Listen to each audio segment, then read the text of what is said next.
रामायण और महाभारत में भारत का प्राचीन इतिहास दर्ज है। प्राचीन काल में भारत धर्म, दर्शन और रहस्य के शिखर पर था। उस काल में वह सब कुछ था जिस पर आज का आधुनिक मानव शोध कर रहा है और यह निर्णय ले पाने में अक्षम है कि क्या उस काल के लोग हमसे भी आगे थे।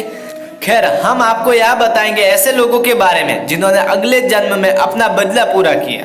और साथ ही मित्रों, अगर आप हमारे कर्मयोगी चैनल पे नए हैं तो कृपया हमारे इस कर्मयोगी चैनल को सब्सक्राइब करना बिल्कुल ही ना भूलें। तो चलिए मित्रों, आगे बढ़ते हैं। तो फिर पहले नंबर पे आते हैं बाली और जरा। वानर राज बाली में ऐसी शक्ति थी कि वह जिससे भी लड़ता था उसकी आधी शक्ति उसमें समा जाती थी। बाली ने अपने भाई सुग्रीव की पत्नी को हड़प कर उसको बलपूर्वक अपने राज्य से बाहर निकाल दिया था। हनुमान जी ने सुग्रीव को प्रभु श्री राम से मिलाया और सुग्रीव ने अपनी पीड़ा बताई और फिर श्री राम ने बाली को चुपकर तीर से तब मारा जब बाली और सुग्रीव में मल्ल युद्ध चल रहा था। परंतु प्रभु श्री राम ने कोई अपराध नहीं किया था, लेकिन फिर भी बाली के मन में यह दंश था कि उन्होंने मुझे चुपकर मारा।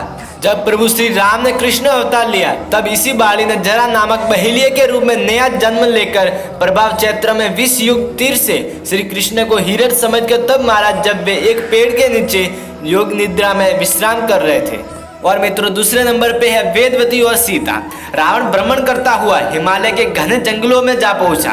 वहां उसने एक रूपवती कन्या को तपस्या में लीन देखा। वेदवती नाम की इस कन्या को देखकर रावण कामातुर हो उठा।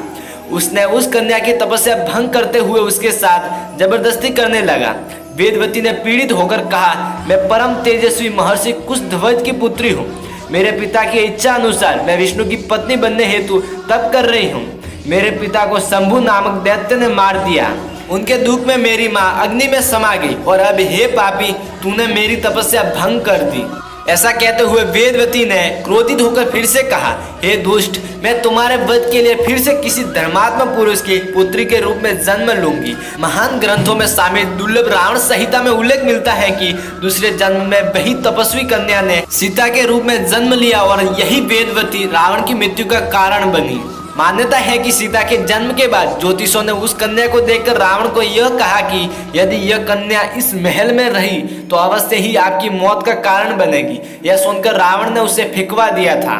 तब वह कन्या पृथ्वी पर पहुंचकर राजा जनक के हल जोते जाने पर उनकी पुत्री बनकर फिर से प्रकट हुई। मान्यता है कि बिहार में स्थित सीतामढ़ी का पुनौरा गांव वह स्थान है जहां राजा जनक ने हल चलाया था। शास्त्रों के अनुसार कन्या का यही रूप सीता बनकर रामायण में रावण के वध का कारण बना। और तीसरे नंबर पे है अम्बा और शिखंडी। सत्यवती के कहने पर ही भीष्म ने काशी नरेश की 3 पुत्रियां अम्बा, अंबिका और अम्बालिका का अपहरण किया था। बाद में अम्बा को छोड़कर सत्यवती के पुत्र विचित्र वीर्य से अंबिका और अंबालिका का विवाह करा दिया था। राजकुमारी अम्बा को इसलिए छोड़ा गया क्योंकि वह साल्व नरेश को चाहती थी, लेकिन जब अम्बा साल्व नरेश के पास गई तो उन्होंने उसे नहीं स्वीकारा। अम्बा के लिए यह दुखदायी स्थिति हो चली थी। अम्बा ने अपनी इस दुर्दशा का कारण भीष्म को समझकर उनकी शिकायत परशुराम से की। परशुराम जी और भीष्म का युद्ध हुआ, लेकिन कोई युद्ध में विजय नहीं हुआ। बाद में अम्बा ने बहुत ही द्रवित होकर भीष्म को कहा कि तुमने मेरा जीवन बर्बाद कर दिया और अब मुझसे विवाह करने से भी मना कर रहे हो।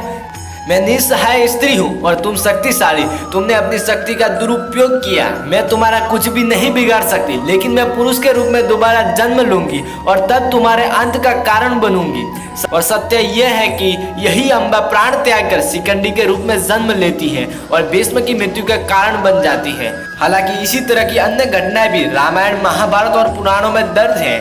ऐसे कई लोग, देवी देवता और अप्सराएं हैं जिन्होंने अगले जन्म में अपने अपमान का बदला लिया था।